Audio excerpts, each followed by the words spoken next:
Okay. Okay, Nicolas, I think we're going to begin now because everything is connected now. Okay, right. Maria is going to give some word, I guess. Maria. Yes, thank you. Good morning, everyone, and good afternoon there, Mr. Michelin. Well, today's lecture is going to be about China-Europe relations in the new Cold War, challenges, frustrations, and missed opportunities, given by our special guest, Mr. Nicolas Michelin. He is a 20-year veteran of Asia-Pacific business, finance, and economic research.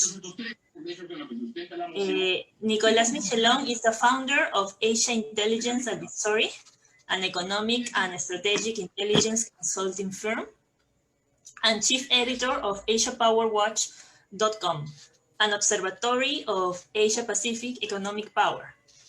Currently based in Paris, Nicolas has worked for 15 years in Hong Kong, Singapore, and Japan as an economist, financial analyst, portfolio manager, and more recently as a strategic intelligence consultant, specialized in North Asia, meaning Japan and Greater China. Nicolas is also a guest lecturer at École de Guerre Économique, Paris School of Economic Warfare, and a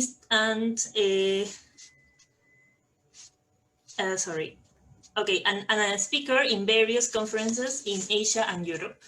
So thank you very much for your participation today, Mr. Nicolas. Before giving you the word, Professor Carlos Aquino will present our Center of Asian Studies. Good morning, everybody. Good morning, Nicolas Michelin. Thanks again for accepting our conference. Just before giving you the floor, let me introduce briefly our Center of Asian Studies. San Marcos National University created the Center of Asian Studies 2 years ago, and we have our aim to study the East Asian region, the Asian region. No? This region has become very important for the whole world, but especially for Peru. Just last year, for example, 46% of all Peruvian export of goods went to Asia, and this figure is increasing every year, where China, Japan, India are among our biggest partners. Not only that, investment for that region is also increasing a lot. But still not so much research has been done on that region. That's why this Center of Asian Studies was established. We have a pool of researchers, many of whom have done postgraduate studies in China, Japan, Korea, India, among other countries. Okay, so our aim is to study this Asian region to propose public policy so our country can take a better advantage of the opportunities offered for that region, to conduct seminars, conferences like the one we're doing now, and to publish report studies, research on that subject. In this opportunity, we're very glad to present Mr. Nicolas Michelin. As Maria have said, he has a large record of doing research on that area, consulting service, and so he's very well knowledge about that theme, and especially he's going to talk about a very interesting theme of China-European relations. This is today's presentation, and before ending this month, we also have 2 more presentations. On Monday, 21st, we're going to have a person from Indonesia. He's going to talk about a very interesting subject. Indonesia is one of the biggest countries in the world, and has been able to be a nation with no ethnic problems or religion problems, even if, as these conferences will tell us, it is a country with multiple religions. Okay, and finishing this month, we will have the conference of 2 big professor in the subject of Indo-Pacific region. Professor Raja Mohan, who is the director of the Institute of South Asian Studies at the National University of Singapore, and Professor Rory Metcalfe, who is head of the National Security College at the Australian National University, will talk about this very, very interesting subject that every time is gaining more importance as it is the battleground of the geopolitical and strategic competition between United States and China. So we invite you also to attend this conference, okay? So now I am going to stop the presentation here, and I'm giving the floor to Mr. Nicolas Michelon, please. Professor, sorry, before starting, just to say that after Professor Michelon talk, we will have a round of questions and your comments, of course, first. Thank you. Okay, thank you very much. Thank you, Professor Aquino, and thank you, Mrs. Maria Ostolo. I would like to thank you, both of you, and the whole team at the Centro de Estudios Asiáticos of San Marcos University for extending this invitation. I have to say that I'm very pleased with the calendar of this presentation, because the calendar has been very rich in events that are telling us a lot about the state of the relations between Europe and China. Basically, there are two major events that I'm going to focus on, at least at the beginning of this presentation, which is the 5-country tour that the Chinese Foreign Minister, Mr. Wang Yi, took at the very last week of August. And we're going to pair that up with the virtual summit that happened last Monday between 3 of the top people within the European Union governing bodies and President Xi Jinping. Basically, we could summarize those two events with one sentence that was pronounced by the head of the European Council, Mr. Charles Michel, right after the virtual summit. And I'm going to quote him because there's no way to say it in a clearer way than the way he said it. Europe is a player, not a playing field. What did he mean by this? He gave a very clear message to Beijing that there is, at least from a European perspective, there is a very dire lack of reciprocity in the trade and business relationship between Europe and China. This is being felt very strongly by European authorities and most of the European business community that's been going on over the past 5 to 10 years. And I'm going to go into more details about, the real reasons why there is this feeling in Europe that there's a major lack of reciprocity. But this is really one of the main message that Europe has been trying to put out in this post-COVID-19 world to the Chinese side, to their Chinese partners. So basically, we're going to start very quickly with the 5-country tour that Foreign Minister Wang Yi took in Europe on the very last week of August. Basically, this tour took him to Italy, Netherlands, Norway, France, and Germany. The countries that were chosen, actually, they were not chosen by mistake. The fact that Foreign Minister Wang Yi started with Italy is quite telling, in the sense that Italy has been, at least for the past 2 or 3 years, probably the most pro-China and pro-Belt and Road Initiative country in Europe. There's a very simple reason for that, and I think the Chinese side is not mistaken about this, at least I'm hoping they're not. It is really a very clear way for the right-wing populist government in Italy to tell Brussels that if you keep coming after us for the policies we're trying to put out when it comes to how to deal with migrant waves from Muslim countries, on how to deal with public debt, how to deal with restructuring the social service network in Italy, basically we have other people to talk to. We don't have to talk to only Brussels. Some people are knocking on our door, namely China. And it's very interesting to notice that Italy was one of the first countries, if not the first in Europe, to sign a memorandum of understanding with China regarding their involvement in the Belt and Road Initiative. So the fact that Foreign Minister Wang Yi started with Italy sent a very clear message to Brussels. We're coming to you, but we're going to start talking to the people who like us the most first. Another country that was quite interesting that was included in this tour was Norway. Norway, as you know, is not part of the European Union, never has, and most likely never will.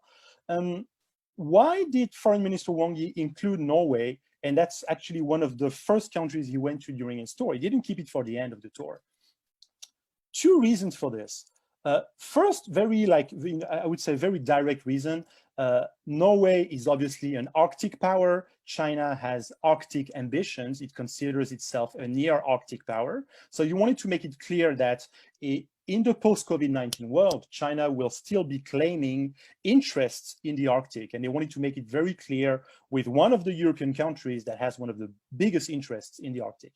But the second reason is also to tell Brussels and to tell some of the largest countries like Germany and France that China considers Europe as something bigger than just the European Union. They know that some countries are not part of it. Great Britain is coming out of it now.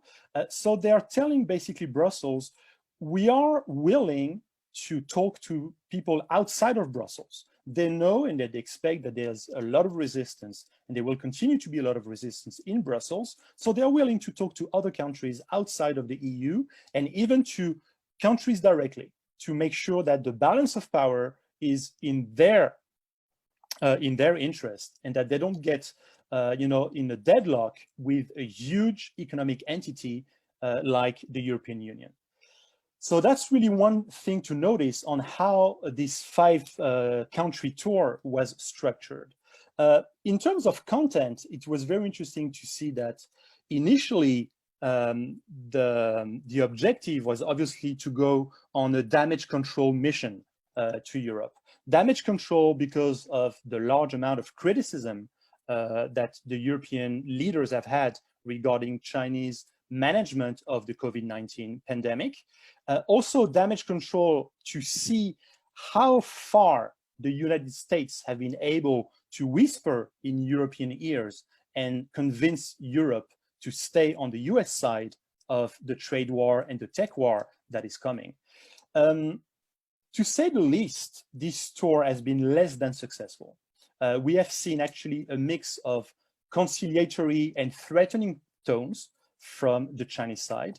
The Chinese ambassador to the European Union has been, I would say, the good cop in this game. And you've had a whole series, a whole flurry of Chinese media, starting with the Global Times, who were playing the bad cop. With very aggressive tone, considering Europe as a weak partner, as a partner that didn't really have any choice but to cozy up with China, as a partner that had to free itself from US influence. So for the whole tour, the European partners were kind of facing both conciliatory tone and threatening tone, depending on the issue discussed. Now we can talk about the virtual summit that happened on Monday this week. This virtual summit was, I would say, an even bigger failure than the 5-day tour by Foreign Minister Wang Yi. It was a bigger failure. If you look at the wording from the European participants, namely the European Commission President Ursula von der Leyen, and also, again, European Council President Charles Michel, the words that came out of their mouth after the virtual summit in front of the European press were very tough, were very terse. Especially Ursula von der Leyen, President of the European Commission, she actually said, and I'm going to quote her again, that the whole point of this virtual summit was to rebalance the symmetry, was to find again a symmetry, a balance in the relationship between the European Union and China. It was not about meeting halfway. The message was that Europe is tired of China trying to meet us halfway. They're saying meeting us halfway, making concessions, is not good enough anymore. We have to find a perfect balance in our relationship. And until we do find that balance, we're not going to be happy with half-baked decisions, what is actually considered by the European side as half-baked. So basically, in the end, we have a clear failure at these damage control attempts from the Chinese side at the end of August and earlier this week. And now I'm going to talk about what I do believe are the 4 main issues that are actually a thorn in the thigh of the Europe-China relationship. The first one is clearly trade and investment reciprocity, the topic of reciprocity. So basically the idea that what China is allowed to do in Europe does not work the other way around. The Europeans are not being allowed to do the same thing in China, and this has become a huge problem. And this goes way beyond current account surpluses that China is running on a structural basis. It's a matter of principle, and we'll see later in my presentation that Europe is adamant that we need to go back to a principle-based type of relationship before talking about details of which sector is open, which company can you buy, which company you cannot buy. Obviously, the first issue is tariffs and non-tariffs, mostly non-tariffs. It's quite interesting that literally the day before the virtual summit started last Monday, China banned German pork exports to China. So we started basically the whole summit, which was supposed to be a major step forward in the negotiation. We started by a new Chinese ban on a different kind of European exports to their country. So not a very subtle, not a very nice way of starting the negotiation. But the main crux of the problem was what we call the Comprehensive Agreement on Investment, CAI. The CAI is basically something that's been under negotiation between Europe and China over the past 7 years. The idea was to replace the old bilateral investment treaties that existed between individual European countries and China prior to the Lisbon Treaty being adopted in 2009. What the Lisbon Treaty did very quickly is that it transferred competence in terms of investment policy from the national governments in Europe to the Commission level in Brussels. So there was a need to renegotiate everything because Europe considered that the old bilateral investment treaties were becoming basically outdated and they needed to be replaced. This CAI has been under negotiation for 7 years. The expectation from the European side was that we would finally see some progress in this negotiation. And I'm going to read something else because, again, the wording is extremely clear. What I'm going to read to you is basically a document that was put out by the European Chamber of Commerce in China. I'm going to read it first, and then we're going to try and remind, you know, what does the Chamber of Commerce does and why this wording is surprising coming from such an authority.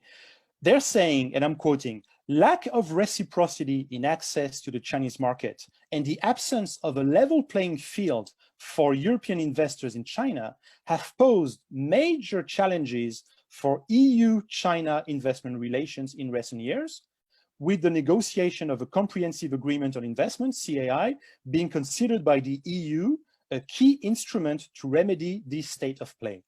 And they go on by saying, and I quote again, although leaders at the 2019 EU-China summit jointly committed to concluding the CAI talks in 2020, lack of engagement at the highest political level on the Chinese side has raised doubts as to whether a breakthrough can be reached in time, with China more focused on navigating the uncertainties of its relations with the United States. This comes again from the European Chamber of Commerce in China. We all know what chambers of commerce do. They're not there to pick a fight. They're there to try and make it easier to do business together. Business makes everybody happier, peace in the world, all the people are friends, etc., etc. So this is really the kind of very terse wording that you do not expect from a Chamber of Commerce. And yet, this comes directly from that. So there is, at this level and at the very, I would say, lower echelons of the business communities in Europe, including those present in China, there is this recognition that we are going nowhere in these negotiations. We need to make real progress, and timing is running out. 7 years of negotiations already.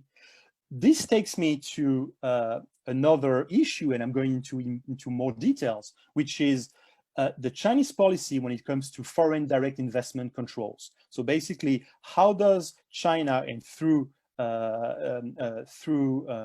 its bodies, which is Ministry of Commerce, MOFCOM, what they call the negative lists, how does MOFCOM control who invests in what and what is allowed in terms of foreign investment or in terms of majority controls.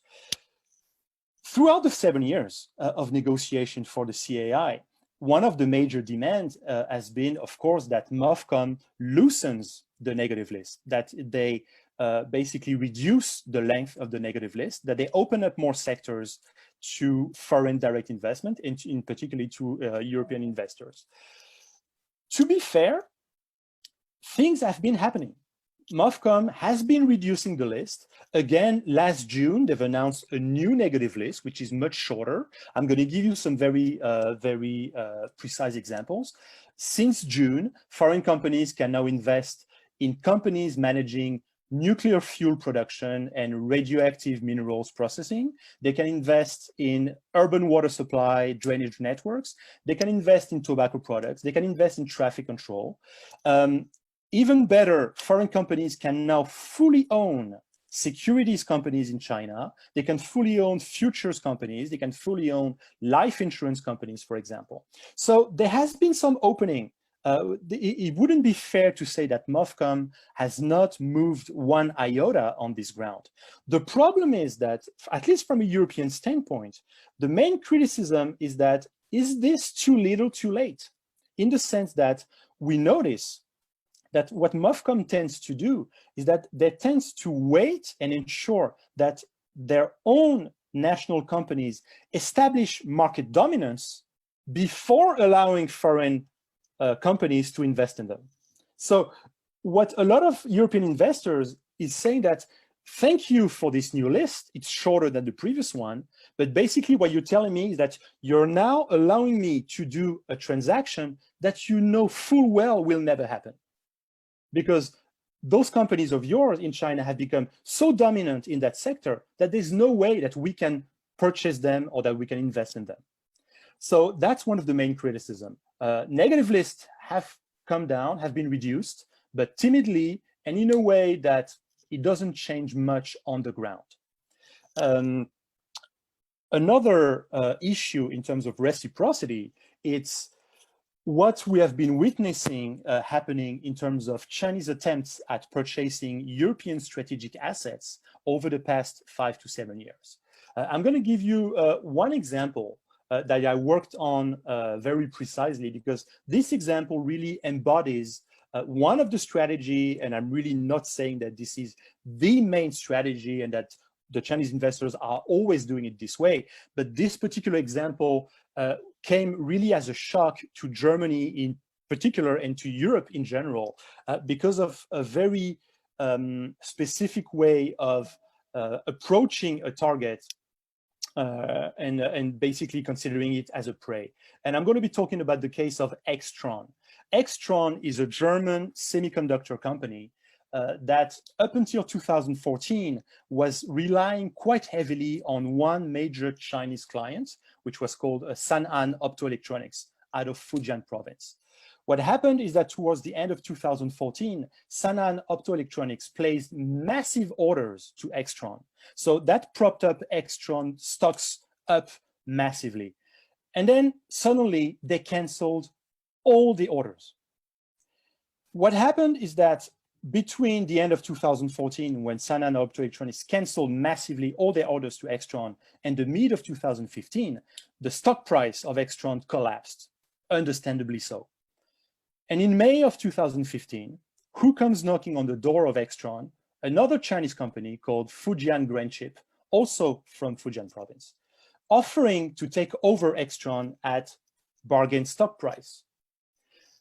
Technically, nothing wrong with that. I mean, two private Chinese companies, one has a business issue with a German company, another one comes later, 6 months later, and offers to take over.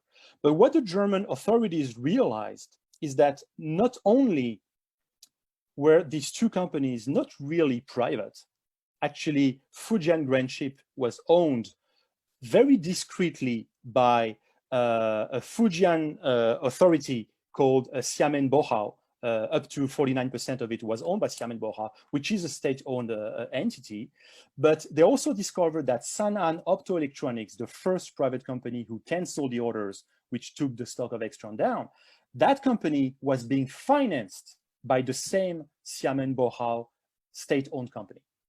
So it started to look very clearly to the German authorities that what those two companies were doing were basically manufacturing a prey, manufacturing an easy target by destabilizing a European strategic company in the semiconductor industry. And then another one would come in and offer to buy. Hopefully, luckily, the German authorities realized that at the right time. They blocked the transaction. Very interestingly, the US authorities collaborated with the German authorities on this very case, and they also blocked the potential takeover of Extron US subsidiary by Fujian Grainchip. So in that case, Europe and the US reacted in the same way at the same time on the same dossier to protect what is considered in Europe a strategic asset because it's a semiconductor company. I'm talking about this example because, again, this made a lot of noise in Europe, and it started sending the signal in Europe that when China was talking about win-win relationships, shared common destiny, it was not totally devoid of very voracious appetite, and that some of those companies are willing to basically do what is considered that should not be done in terms of competition law in Europe. And another thing that the Europeans started to realize is that whenever a Chinese private company comes knocking, there might be public interest behind it. So really, in terms of trust, that trust started deteriorating very fast from that moment on. And then after Extron, then we started seeing a whole series of transactions that were canceled by European authorities, by different countries. So Extron was canceled. When State Grid Corporation of China trying to take over Eondis, which is a major utilities company in Belgium, the Belgian government blocked that transaction, considering utilities and power distribution as strategic. So that transaction was blocked. More transactions were blocked in Germany, in the machinery sector, in the utilities sector. So you started having barriers being raised by European countries. And it's not by chance that since 2019, we finally start having what is looking like a Europe-wide policy and strategy and legislation towards controlling foreign investment into European strategic assets, which was not the case before 2019. Before 2019, basically, each individual European country was left alone, trying to enforce their own regulation, meaning that Europe was presenting a lot of weak links to outside investors trying to take over strategic assets. So this is something that has been really a thorn in the thigh of EU-China relation. A second aspect of the problem is what we could call technological and information nationalism. So basically, the expression of power through the mastering of technology and through the attempt at taking over another competitor's technology. I'm going to use three examples here that are at least the first two ones are very well known. The first one is obviously Huawei. The whole question, which is also being asked in Latin America, as far as I hear, the question of should we allow Huawei in the deployment of 5G, yes or no? Obviously, the US has been whispering very loudly in Europeans' ears about that, trying to convince European decision makers to ban Huawei altogether. For a long while, Europeans were really not convinced by the arguments that the US authorities were presenting. They were saying, okay, show us proof that Huawei is a danger to national security in Europe. And for a long while, the proof was not being presented to them in a very clear way. So you had countries which were really hesitant to let Huawei in. Some other countries were like, I'm sorry, I don't see any reason why I should not let them in. I mean, the market in Europe is a free market, free competition. So why should it not be allowed at least to run against other players? The thing is, over the past 2 years, and there's been an acceleration around the COVID-19 the COVID-19 pandemic, Europeans seem to be making their mind very quickly now. If you look at a map of individual European countries and their stance right now when it comes to Huawei, a lot of them have gone from neutral, if not slightly favorable to Huawei, to very skeptical, if not downright in opposition to Huawei being allowed in the deployment of 5G. France is a very good example, my home country. The chief executive officer of Orange, which is the largest telecom operator in France, less than a year ago was saying this whole thing about Huawei, it's starting to look like a witch hunt. We don't have any proof that this is a company that poses any risk to national security in France.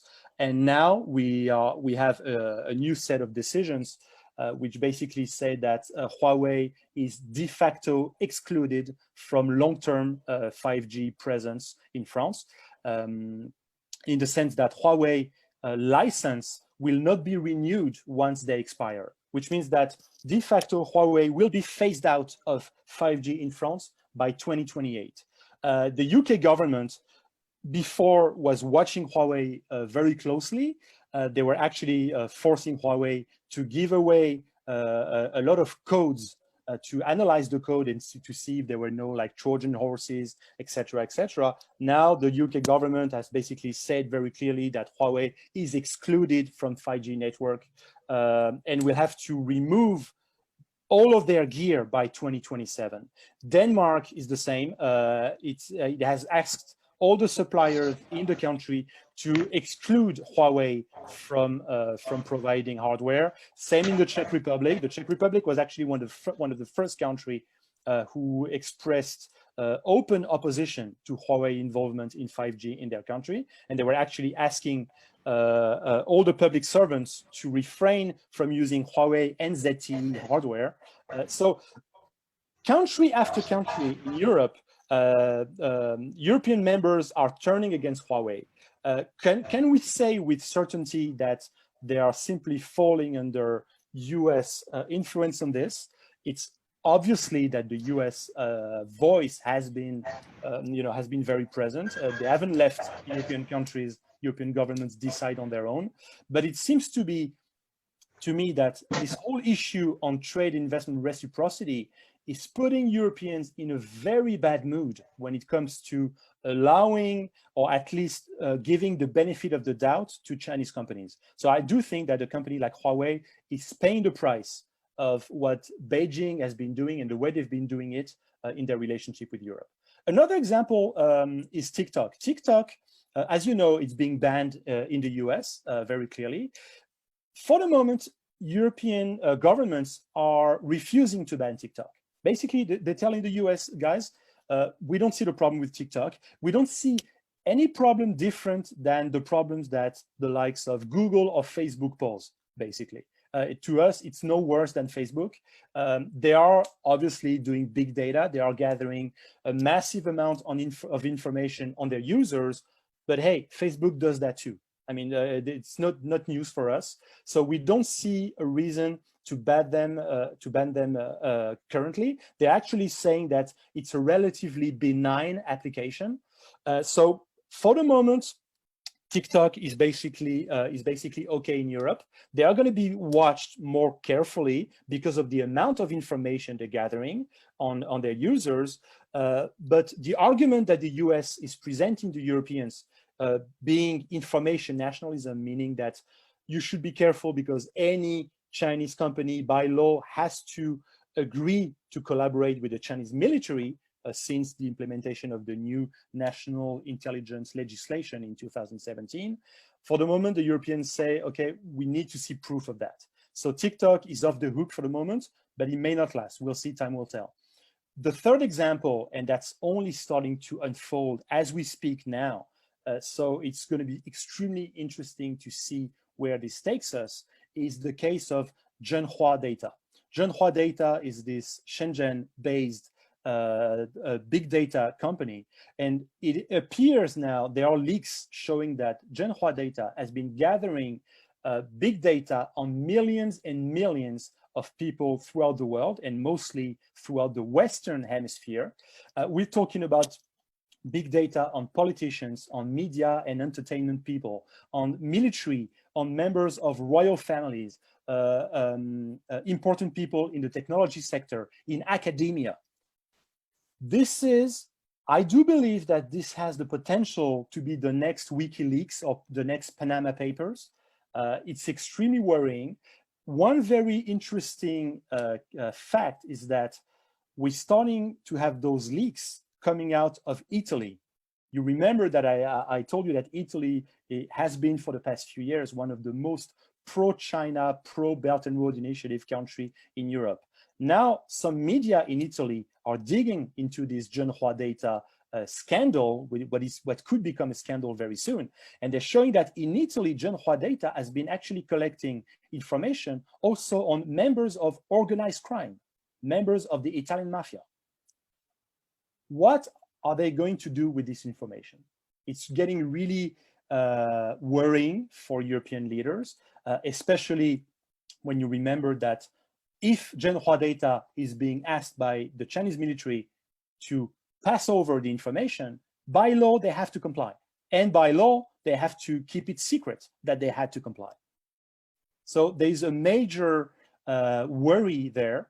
It's certainly, again, not putting European leaders in the best of moods to renegotiate the investment treaty with China. And there is this major Damocles sword hanging over now every Chinese technology company who comes knocking on European doors. Everybody's looking at them now, basically asking them, who are you really working for? And what guarantee can you give me that if you're being asked by the People's Liberation Army to pass over information, what guarantee do you have that you will not do it? And now we know fully well, since we know more about this national intelligence legislation passed in China in 2017, we know fully well that they are not allowed to say no, they have no way of saying no. So that's really another contentious issue. The third issue, I would say category of issues, is, and this was really reminded to me by an American professor who knows China really well. And he reminded me this, there is a major conflict between the Chinese and the Europeans in terms of negotiation culture. China is very interest-based negotiation culture. They come with a specific interest, they put their power behind it, and they see if they can negotiate in their favor. Europeans are very value-based negotiators, or what some people could say principle-based. We want to make sure first that we agree on a basic set of values, a basic set of principles, and then we can negotiate on specific points. And it's becoming now extremely difficult to have a pacified negotiation channel between Europeans and Chinese partners, because there is an increasingly more violent clash in terms of values. The Chinese want to talk strictly about, for example, the comprehensive agreement on investments, when the Europeans insist that before talking about the details of CAI, what's going on in Xinjiang? What's going on in Hong Kong? What's going on with Taiwan? We cannot go back to our constituents being democracies and tell them that, okay, we're going to be allowed to invest more in China when there are still questions being asked about Xinjiang, about Hong Kong, about Taiwan. And this is making a dialogue between Europeans and Chinese close to impossible now. This is exactly what I meant by threatening tones from the Chinese when they came to Europe. Every time, in every country they were going to, questions were asked about what's going on in Xinjiang, what's going on with national security legislation in Hong Kong. Even Italians, the Italian Foreign Ministry, Di Maio, which cannot be accused of being anti-Chinese by far, even say that we are concerned by what we hear is happening, could be happening in Xinjiang. Can you tell us more about this? And it gets the Chinese furious every time. So this question of values, of a value-based negotiation or principle-based negotiation is making the whole dialogue close to impossible. It's come to the point that it's not only political leaders who are asking the question. It's not only the media. I mean, it's the job of the media to ask those questions. Now you have European business leaders mentioning this question of values when they talk business with their Chinese partners. A very clear example, but it couldn't get any bigger and any clearer than this. The chief executive of German multinational Siemens, he said in the press that he's worried about what's happening in Xinjiang. He's worried about what does the national security legislation in Hong Kong, what does that represent in terms of freedom of speech, in terms of ease of doing business in Hong Kong. And he's saying that this could have an impact on how Siemens does business in China. We're talking about Siemens. We're not talking about some small family-owned industrial company in Germany. We're talking about Siemens. And even the CEO is talking about that openly now. So the Chinese are furious every time it's being mentioned, and the Europeans don't seem to bother getting the Chinese furious, and they don't seem to hesitate in actually mentioning these contentious issues. So this is something that we're going to have to be watching very closely. Of course, it could be a game that the Europeans are playing, because as I said, they have to go back to their constituents. So they have to be able to say, at the next presidential election, at the next regional election, the next European election, they have to be able to say, I have talked about this. I am trying to sort it out. I am trying to make it clear to the Chinese that we don't like what they are doing in Xinjiang. But this is going to have a real impact on the quality of the communication and the quality of the economic relationship between China and the EU. No doubt about that. No, absolutely no doubt about that. And then the fourth and last element of contentious, and this is, the first three were really getting structural.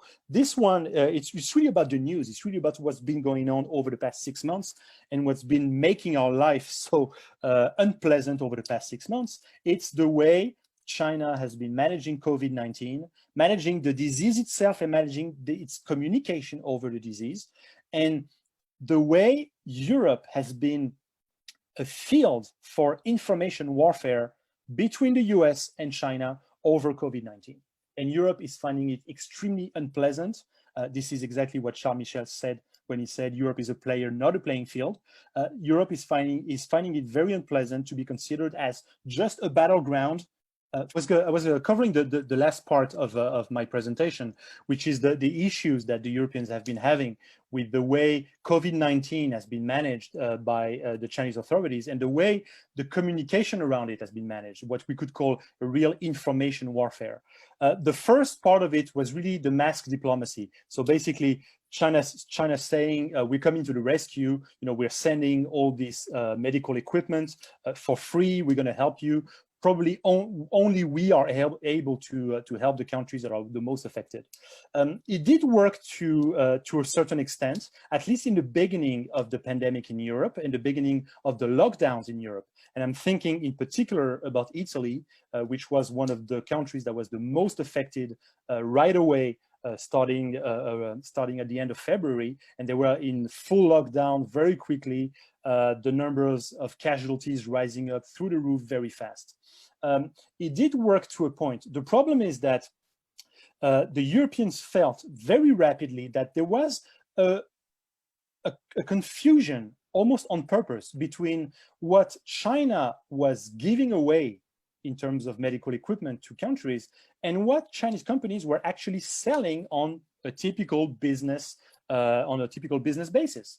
A lot of the populations in Europe initially thought that China was being very generous, giving away masks, hundreds of thousands of masks, respirators, etc. And then we realized that a lot of it was not being given away, was actually being sold on a typical normal business basis. And some countries, and namely the first one who started communicating about this, namely Spain and the Netherlands and Norway, started not only rectifying this false impression that they were receiving equipment for free. They were saying, no, we're not receiving it for free. We fully paid for it. And they said, not only did we pay for it, but a lot of it's actually subpar in quality, and a lot of it is defective. And you started having these terrible news articles all over the news in Spain, in the Netherlands, in Norway, and being actually covered also in the media in other European countries, saying that we have to pay full price, and it's not even in a good standard. We're talking about a management of a pandemic. So around April of this year, the public opinion starting switching completely from looking at China as the country that could be set as an example on how to manage the pandemic and a country that was helping others. And that image totally collapsed very rapidly into, this is the country where the pandemic started. So we started getting critical as how come you didn't let the WHO know sooner? How come WHO didn't react sooner, et cetera, et cetera? I mean, you've heard about that in Latin America too. And also that you're selling us the equipment and you're selling us bad equipment. So the public opinion was very disappointed and started turning against Chinese authorities around April. And that's really when probably the US noticed that and is starting ramping up their own information warfare, and the Chinese ramped up their own information warfare at the same time. And we in Europe starting being deafened by information warfare coming from both sides, the Chinese basically going as far as saying that probably the US military created COVID and released it on purpose in Wuhan to try and bring China down to their knees. They even suggested that maybe COVID started in Italy because everybody knows that Italians are disorganized, that they're not serious people, so it wouldn't be surprising. Europeans took it very badly, these kind of accusations, especially the accusation that it may have started in Italy. And then on the other side, the US were fighting this information warfare coming from China, and they were feeding us, opposite information. So we were really like stuck between two campaigns of information warfare. It became very, very aggressive on Twitter. I don't know if you have, if any of you did follow the Twitter accounts from several of the Chinese embassies in Europe. The Chinese embassy in France was would probably win the gold medal in terms of aggressiveness in their information warfare. The Chinese ambassador allowed a tweet to come out of the Chinese embassy account in France, actually accusing the French government of letting elderly people in France die from starvation and die from COVID without being offered any help in community retirement homes. This became so bad that the French foreign minister actually summoned the Chinese ambassador at the Quai d'Orsay to tell him that not only will you remove those tweets, but you will put out tweets saying that this was actually a lie, that this is not what's going on in France, and you will not repeat this kind of experience. It became extremely aggressive. And this all falls down in this category of what we call wolf warrior diplomacy. Again, I'm always talking from a European perspective, and I think that's the value that I can bring here today. From a European perspective, we really got very quickly the feeling that what Beijing was doing when approaching us during the COVID crisis and even continuing now, it's really you are with us or against us. We have the feeling that China now is taking us back to the George W. Bush years of the second invasion of Iraq after 9/11. You are with us or against us. You are our friends and you are blindly our friends, or you become our enemies and our arch enemies. This is the feeling that we have now. And actually, a lot of the China watchers that I talk to are telling me, Nicholas, we have to be careful. We tend to see China as an old culture, old civilization. It is true. But in terms of politics, it is a very recent political culture that they have developed. It is a very communist political culture. So they fall very quickly, probably even quicker than the US, into this with us or against us rhetoric. And this is becoming another problem for the communication we have. Any criticism, any doubts that is expressed is being taken as a sign that we are becoming enemies. So at least this is the European point of view, and this is the way it's being felt in Europe. And I think if it is not indeed what China is trying to put out as a message, it's very important that we dissipate this misunderstanding, because the misunderstanding is becoming very big, and it's clouding, I think, the judgment of many leaders, both in China and in Europe. So to wrap it up and to end this presentation, I would like to basically summarize the way Europeans have been seeing their new relationship with China.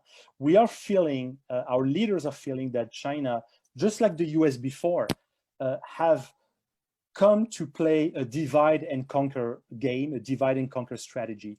Divide and conquer, trying to steer us away from the US, and the US have been trying to do that to steer us away from Russia. So we're feeling that we're getting the same deal with China as we got with the US.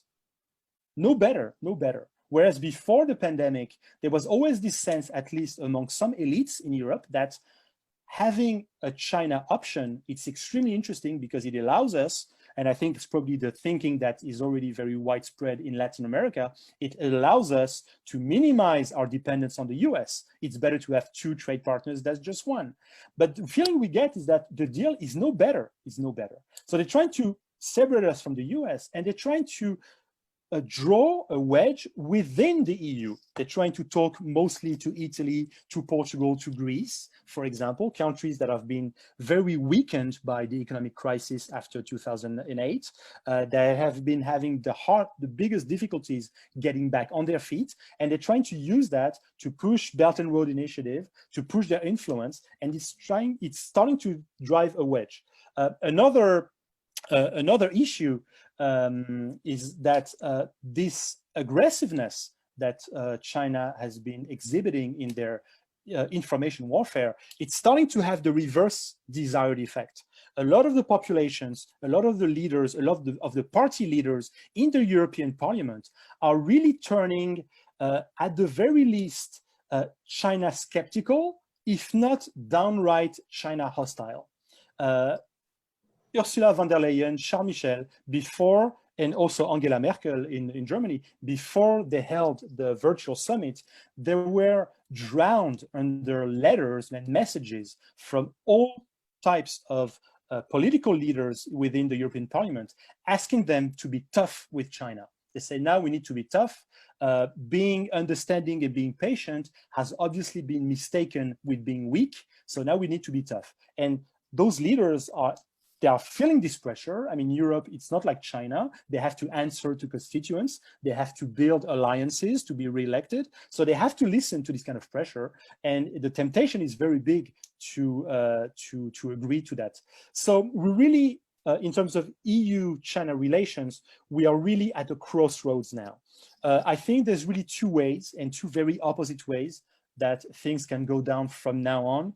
Either the fact that China has been alienating most of its trade partners in the span of 6 months with their wolf warrior diplomacy, either this creates a realization in Beijing that they may have gone too far and that they cannot afford to make the entire planet Earth as an opponent, which means that the conditions for reciprocity might be better now than before, or they could go, unfortunately, the way many communist governments have been going before, which is becoming even more radical, and we could have even worse relationships with China from now on.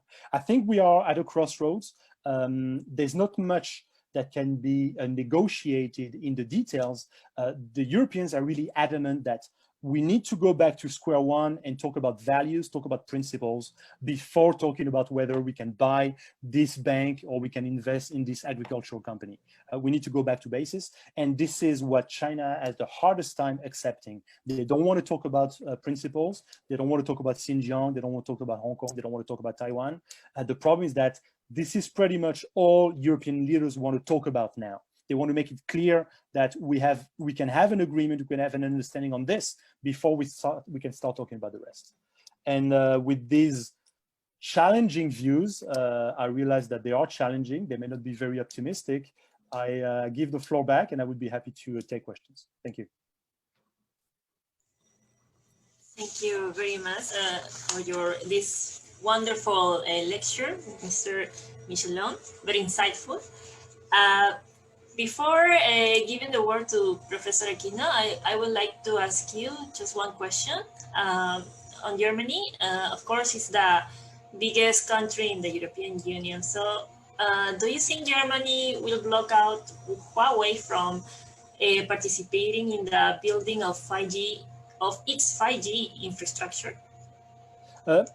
Germany, it's an extremely interesting example because, as you say, it is the biggest economy, but it's also the country that has the most to lose in a damaged relationship with China.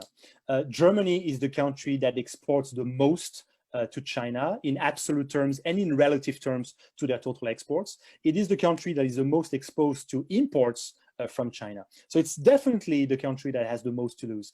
And it's no surprise that is the country where the leaders, the political leaders, have been the most careful up until now. They were really the latest one to become critical of China. They waited until the French did so. They waited until the Italians did so, until the Czechs did so, until the Danes, until the Spaniards did so. They wanted to be critical, I would say, the last. They didn't want to throw the first stone, definitely not. They have a lot to lose. In terms of 5G, it's interesting because it may be actually China that forces them to come clean, because the way the Germans have been communicating on whether or not they could allow Huawei in the 5G deployment in Germany has been totally impossible to understand. The message is not clear. It's like we understand the worries. On the other hand, we don't have any proof that it's dangerous. We don't see why they could not. On the other hand, we do see some risks. The war of influence in this particular case of Huawei, it's extremely violent in Germany. Actually, the ex-president of one of the largest telecom authorities in Germany is now working for a Huawei lab in Germany. So we have now German ex-administrators working for Huawei interests. So there's really a war of influence going on. But my guess is that it could be China forcing Germany to give a clear answer, even if it's at the price of forcing them to say, okay, so you're out. But they will want to know who they can count on and who they cannot count on, because Huawei is in a very tight spot now. The experience they are gathering in Europe and the responses they're having in Europe, it's starting to have an effect on other regions. I know for a fact that some governments, some authorities, telecom authorities in Africa, in Latin America, are looking at what telecom authorities in Europe are doing. Just as an example, I mean, it's natural. You always want, when you're not sure what to do, you say, okay, let's see what the neighbor is doing. Maybe he knows more than me. So that could be, and Huawei knows that if all those countries are falling to the US camp of blocking Huawei, that could have a major impact on what they are able to do in Africa, in the Middle East, in South Asia, in Latin America. So they might be tempted to force an answer from Germany. And the answer, if Germany is put in a corner, you have to say yes or no right now, clearly. Well, they might have to resort to a good old, okay, no. In that case, let's be safe. Let's say no. If Ericsson and Nokia can win the markets, win the tenders in most of the European 5G contests, then why not go ahead for Germany and say, okay, that's going to be Ericsson or Nokia too. At least we're going to have something that is coherent throughout Europe in technical terms, and we don't make the US as enemies. Because you have to remember that the European dependence on US technology, it's as much important, if not even more important, than dependence to Chinese technology. We depend much more on what Google can do, on what the Facebooks and the GAFAM are able to do in Europe than what the Tencents or the Alibabas or the Huawei can do. So in the end, we might have to throw them a big fat no across the board to just end this as a topic of discussion and move on to other topics. This is my take. Thank you for your interesting point of view. Okay, so now I'm going to give the word to Professor Aquino for some comments on your lecture. Thank you so much, Professor Aquino. Thanks again, Nicolas. Very, very interesting and very comprehensive lecture about China-European Union relation. Yeah, in fact, what you said at the beginning was very, very interesting. No, Europe, the European Union, especially, does not want to become a battlefield, a battleground, but it wants to be a player. No? Yeah, that's very important because, you know, usually we talk about confrontation between United States and China, or in fact, they are the two biggest economies in the world. They are the two biggest trade partners, but let's not forget about European Union and people all over the world want also another alternative also. So we don't want just to choose between China and United States. So we need a strong Europe, really. So that's very, very important to have Europe as a player, really. So, and also not only for that, because if Europe Union as big as it is forced to choose between United States and China, what's going to happen with a small country like Peru, for example? So we need to strong Europe so they can give some guidance, for example, for us. Okay? But having said that, as you also said, there are many countries within European Union. No, you said, for example, the case of Italy, that at the beginning of the pandemic, they felt that they were not receiving enough help from the biggest countries, Germany, the richest country, France, so they went to China. So China was also very intelligent to use that kind of things to advance its interests. But it is not only Italy, as you know, it's Greece, for example. No, they have very big investment, Chinese investment in Greece.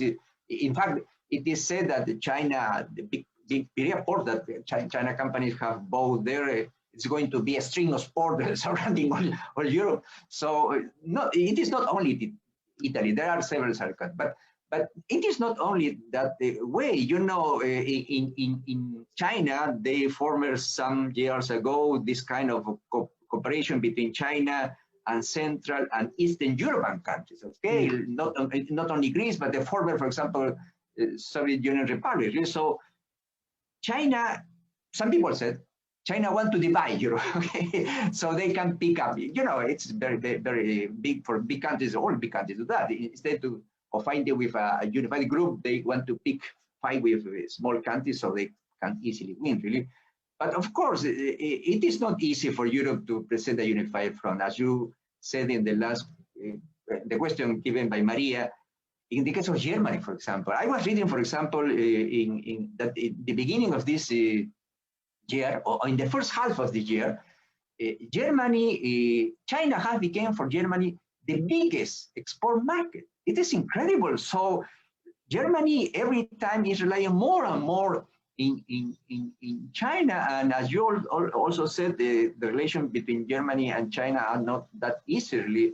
For example, some years ago, I guess 5-6 years ago, a Chinese company, Midea, I guess, both a KUKA robot company, and some people said it's another example of China taking advantage of a company, because Germany is one of the biggest industrial powers in the world, in Europe, especially in this kind of technological field. So it is not easy how to, German is going to balance its interest as a member of, the biggest member, and so for some people, they have the biggest responsibility in Europe, and also its growing dependence in China. Also, I was reading, for example, that Volkswagen, for example, or Daimler, Benz, or BMW, they sell 40% of all their cars in China. So China, for China is becoming more and more important for Germany. And as we all know, and you have said, China know how to reward their friends and to punish their enemies. So exactly. Yeah, you also mentioned it at the beginning, the case of Norway, and we know Norway some years ago a problem in China because they gave not Norway. They gave some price to some Chinese dissidents, and China cut or restricted the export of Norway salmon, for example. So it is very, very complicated, the relationship with them. So Europe is a very important player. It should be a very important player. That I always said we should not rely or depend on only United States or China. We need a strong Europe who can present an alternative or can mediate. Even it can have a role of mediator between these two big powers. Not other country can do that. The only country that can mediate between United States and China could be Europe, but a unified Europe, a strong Europe. So that's very important that Europe have a unified front. Okay, so then is the question of Huawei. Yeah, this is a also very complicated issue. We know United States have a strong interest of blocking Huawei from the 5G building sector all over the world, where it is said that it was the reason that Britain adopted that. Even Australia, New Zealand, Japan, Singapore have done that. Also, you did a review of which countries in Europe are going to adopt that. But anyway, I see in that case that perhaps many European Union countries perhaps will adopt not Huawei because they have a competitor. They have Ericsson, they have Nokia, as you said. But what about the East and Central European countries? I'm afraid they will choose the Chinese alternative, not because Huawei is the best one. I think Huawei is a very good player, but perhaps they are more dependent on China to that, okay? So that brings me to my last question. What can do another country? So really, we're very, very worried because, you know, China now is the biggest export market, I was reading, for more than half of all the countries in the world, especially many countries in Africa, many countries in Asia, especially in nearly all East Asian countries are more dependent on China. In Peru, there are 6 or 7, but more countries are dependent on China. And especially it's going to be the case nowadays because, you know, this pandemic have brought so much damage to the world economy. The world economy is going to decrease by 4 percentage points this year. The only biggest economy that's going to grow is China. So there is no other alternative market, okay? Germany, I mean, European Union, United States, at least this year, it is going to be a very attractive market to developing exporting countries. Not only that, something, for example, that I am very concerned is that, you know, many Latin American countries, and it's also the case of many African countries, because of the underdeveloped economic structure, they don't export manufacturing. They export just raw materials, okay? And as you know, United States, European Unions, they have been moving from many years ago from a manufacturing sector to service sector. So all their factories, they have moved to another countries, okay? So which are the region, which are the countries that demands raw material? It is China. We hope it will be India also, but actually it is China. So for countries like us, there is no other market than China.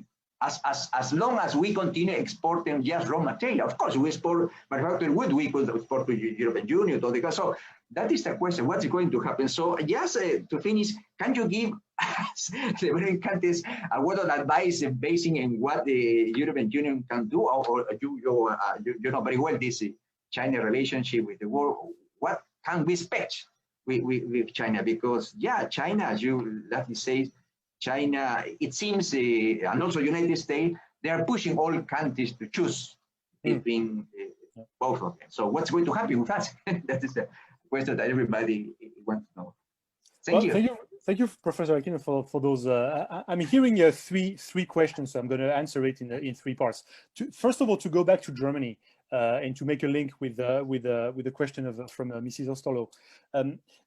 Germany, it's fascinating because, as I said, and as you pointed out again, the dependency that the German economy has built with China, it's tremendous, and it's one of the major weakness of Europe right now. As a matter of fact, a German think tank focusing on China called Merix put out a report, a very interesting report, and their executive director, he has the ears of many European political leaders. He's actually saying very clearly that Germany is the weak link in Europe when it comes to relationship with China. And within Germany, it's the automobile industry, which is the weak link. And within the automobile industry, it's Volkswagen, which is the weak link. So basically, he's summarizing the weakness that the European Union has with China with Volkswagen is way too dependent on the Chinese market for the Europeans as a whole to have a say, to have the power to impose what they want to the Chinese. And anybody who's been to China over the past few years, I mean, we can witness in the streets the market shares that Volkswagen has in the automobile market in China. So that really summarizes how Germany has become a major weakness. And this is actually one of the main criticism that most of the European member countries have towards Germany. They're saying, you're weighing way too much and you're making us make the wrong decisions. Basically, you're shooting us in the foot with your dependency on China. Something that is very interesting and that happened about the same time that the virtual summit occurred last Monday is that Germany, through Angela Merkel, started talking about a new Indo-Pacific policy. We all know what Indo-Pacific means. Indo-Pacific is a synonym for China containment.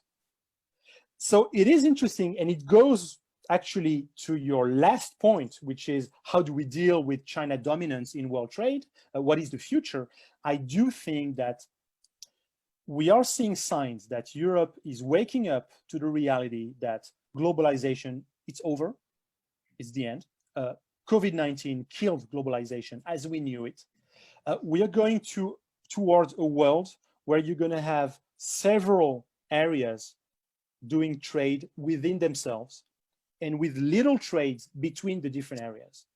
LATAM will be doing trade on the American continent mostly. Africa will be doing trade increasingly within Africa, maybe with a little bit of a European connection, but that's going to be lowered compared with what we've had pre-COVID. And Asia will be doing trade mostly within itself. I think we're going to have 3 or 4 trading zones as opposed to one big world trading together. So I think this is exactly what the Europeans are realizing. And the fact that Germany is slowly moving towards, or at least talking about, an Indo-Pacific policy is the realization, as exactly as you said, Professor Aquino, as much as we need a strong Europe, we need a strong Japan, we need a strong India. Those are countries that are big enough, powerful enough, developed enough, and have enough potential to be an alternative to just the US and China. And the Europeans are moving towards that. That's exactly what Indo-Pacific means for us. And I'm not talking about business alone, also in terms of military strategy.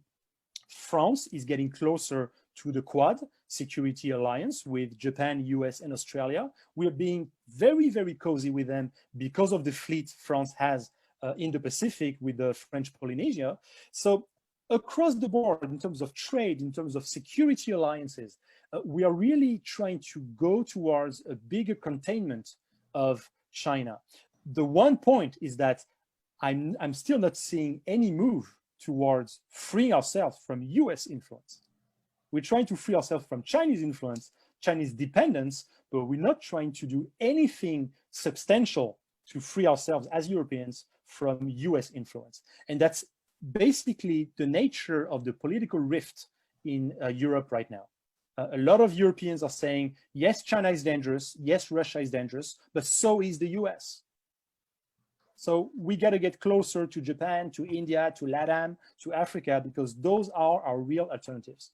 And then about Central Europe and Huawei, I would beg to differ from you, Professor Aquino. My feeling is that you don't have anything as anti-Chinese as a Central European country in 2020. Those are the most anti-China governments you can get in Europe these days. The Czech Republic, Poland, Romania are totally aligned on the US, 1000%, for many reasons. One reason, which is very important, and the listeners might wonder why we're mentioning this, because this has nothing to do with business, it's freedom of religion. Central European countries are staunchly Catholic, Roman Catholic. They do not like to deal with countries that suppress freedom of religion like China does. They dislike the way China treats Christians in their own country. So that's one very basic reason. A lot of Czechs and Poles that I've talked to about this, I told them, do you share this opposition that your government has with China? They said, yes, absolutely yes. And I told them, what's the reason? I mean, China exports a lot. I mean, they export a lot of technology to your countries. You're benefiting from it. They say, yeah, but we're Catholics. and we don't like the way they treat Christians in China. That's number one reason. The number two reason is obviously that those countries do not like the way China is cozying up with Russia. And you know the history that those countries have with Russia. As much as Western Europe, a lot of people in the population of Western Europe, they don't like the way their governments treat Russia. We believe that Russia should be an ally. We believe Russia is a European country. In Central Europe, for them, Russia is ex-USSR, the old invader. So any occasion they have in Poland, in Czech Republic, in Slovakia, in Hungary, they want to get closer to the US, if anything else. So because China is cozying up, is trying to build some sort of a front with Russia, that's another reason why those Central European countries reject Chinese influence. So when it comes to adopting Huawei in 5G, I mean, time will tell, but I would be extremely surprised because, as I said in my presentation, some of the Central European countries were actually the first ones to be very clear about their dislike of the presence of Huawei in their 5G network, and they were very clear about this. They say there will not be Huawei hardware in our systems. Forget about this. So I would have to differ on this, and then to go back to the last point of where are we going from here in terms of globalization and in terms of trade opportunities. I think we're all in for a very rough ride. I wouldn't like to be a Latin American economy right now. I wouldn't like to be an African economy right now, because indeed, who is going to buy our raw materials? The US is not able to. The economic cycle is not good enough. In Europe, we are in the middle of a multifaceted crisis, a crisis of identity, an economic crisis, a crisis of our social system. Europe, looking from the inside, is very close to some sort of a collapse of our societies. So we're certainly not going to be able to buy all the raw materials. I mean, all our factories have fled. We've outsourced all our industries to developing countries. So first, we would have to repatriate our industries before we can even start thinking of buying coal or lithium from Latin America. So I wouldn't like to be those countries, but I have to say I'm at least as worried for Europe as I am for Latin America. The ride is going to be extremely rough. I think all our economies, for different reasons, we were intoxicated on globalization as it was just before, up until COVID-19. And just like any person who's intoxicated, who's addicted, getting rid of the drug is going to be extremely painful. Our organism, our bodies got used to that. Our economies got dependent on it full time. So getting rid of it, much of the talk right now in Europe is how far can we go in repatriating our factories? Even the Japanese, you've heard that they've put out a program, a financial assistance program, to encourage Japanese companies to repatriate or at least send their factories elsewhere out of China. In Europe, there's no way we can do that. First of all, there's no way we can finance it, and there's no way we can technically do it. The workforce is way too expensive. I mean, are we going to repatriate the factories from Peugeot, from Wuhan, and bring them back to France? No way. There's no way we can do that. The best we could do is maybe put them in Morocco, in Tunisia. That's the best we could do. But that's not going to create any jobs in France. So this is not going to solve our problem, which is, where are we going to get the jobs from? How are we going to finance our social security systems? And this is the main problem that Europe has right now. So yeah, we should all fasten our seatbelts, because the ride is going to be very rough, very rough. And the US is not going to be able to help us on this, even if it was just a calculation on their part, so that to make sure that we don't fall under Chinese influence. Even if they wanted to, they could not help Europe. There's no way, there's nothing they can do. And I suspect, I'm not a Latin America specialist, far from it, but I suspect that's the same with Latin America. I honestly don't see what they could do to help Latin America, if they wanted to decrease Chinese influence in LATAM. What could they do?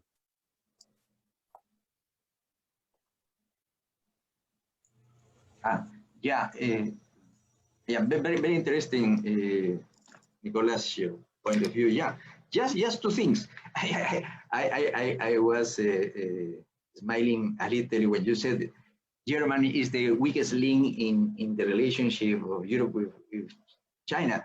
But I have also think that in the relationship of Europe Union with Russia, Germany also, in a sense, a weakest link because they are very big dependent on Russian gas and oil. So, yeah, well, Germany is a big country. Germany is always the weakest link. It's always the weakest link. For every topic you can find, Germany is usually the weakest link. But it's so true. I was smiling on that. And the second thing is that, you said very interesting about the Indo-Pacific. Yeah, but also you mentioned before, the question is that China see the Indo-Pacific as a kind of containment against it. So it dislikes so much, really. But anyway, in the last year, in the last month, there have been this friction between India and China. So that's why the Indo-Pacific, that there was, in a sense, dormant, have become again very active.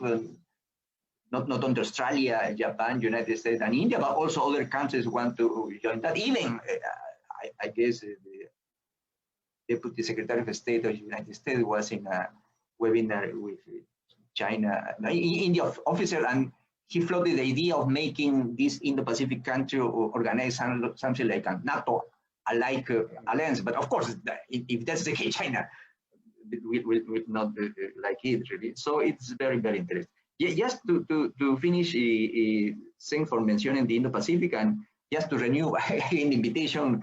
On 21, we have the two big experts I get in Asia, in Indo-Pacific, will be our lecturers on the webinar in the Center of Asian Studies. Thank you. Thank you. We have one question from Facebook. So here it is. It's Juan David Mora Peña is asking, I'm watching you from Colombia. I'm wondering, in Russia's position, do you think it's good to have China upgrading its relations in Europe? Is China a friend or a foe for Russia in the European scenario? A very interesting question. It's at least from the European standpoint, we look at the closeness, the recent closeness between Russia and China as everything but real friendship. It's like an arranged marriage. Just to get the papers. It's really, naturally, those are two countries that have always been extremely suspicious of each other, even when both were communist. One was following a different brand of communism from the other one. Maoism never really got along with Leninism. So they've always looked at each other from a very suspicious point of view. The problem with Russia is that they have tremendous power to annoy their neighbors. They don't have the market, they don't have the financial sector strength, but they have the power through their technology, through their weaponry systems, through their excellence in information warfare that they honed during the communism times. They have this fantastic power to make life miserable for anyone. Whereas China can offer a solution, they can do more than that. So those are two powers who, in the current situation where the US is declaring trade and technological war against them, if not more soon, unfortunately, in this context, it is natural that it would come together. It's like the two guys that nobody wants to talk about in school, well, they're going to end up talking together. It doesn't mean that they will become friends. And there are many reasons why I would suspect that this friendship will remain extremely fragile. And that's exactly what we're thinking in Europe. And that's why we are very critical of the way European governments are falling under US influence by manufacturing Russia as an enemy. We are saying, many people are saying in Europe, and I'm part of them, Russia does not have to be an enemy. We can make it an enemy if we keep doing like this, but it doesn't have to be. The main problem with being NATO, when Russia basically put down the Pact of Warsaw, the agreement was that we would not expand NATO to their borders. we promised we wouldn't, and what did we do? We did expand NATO right to their borders with the Baltic states, etc. So to be fair, Russia has very little reasons to believe that Europe is free of its decisions. They know that we are under US and NATO influence, and that plays in China's favor at the moment. But I wouldn't invest too much on that relationship, because that relationship is extremely fragile. Look at the way they've worked, or actually did not work together during the height of the COVID-19 pandemic. Actually, the Russians were criticizing the Chinese for the management of the pandemic. They were basically, having the same type of communication as Europeans and Americans, saying that it is China's fault. They should have been able to contain this. They should have collaborated better with WHO. You honestly wouldn't tell the difference between Russian communication on this and European communication. So I think this alliance is very weak. It's an alliance of opportunity, but if the context changes, and I would be very interested to see what kind of leverage we have on Russia through India. I think for the West, an alliance with India could make sure that Russia at least remains neutral towards Europe. We could not have the same friend and fight against each other. So I think India could have that role to play, to calm Russia down and to make sure that they do not become an enemy when we already have to deal with China, which is very difficult right now.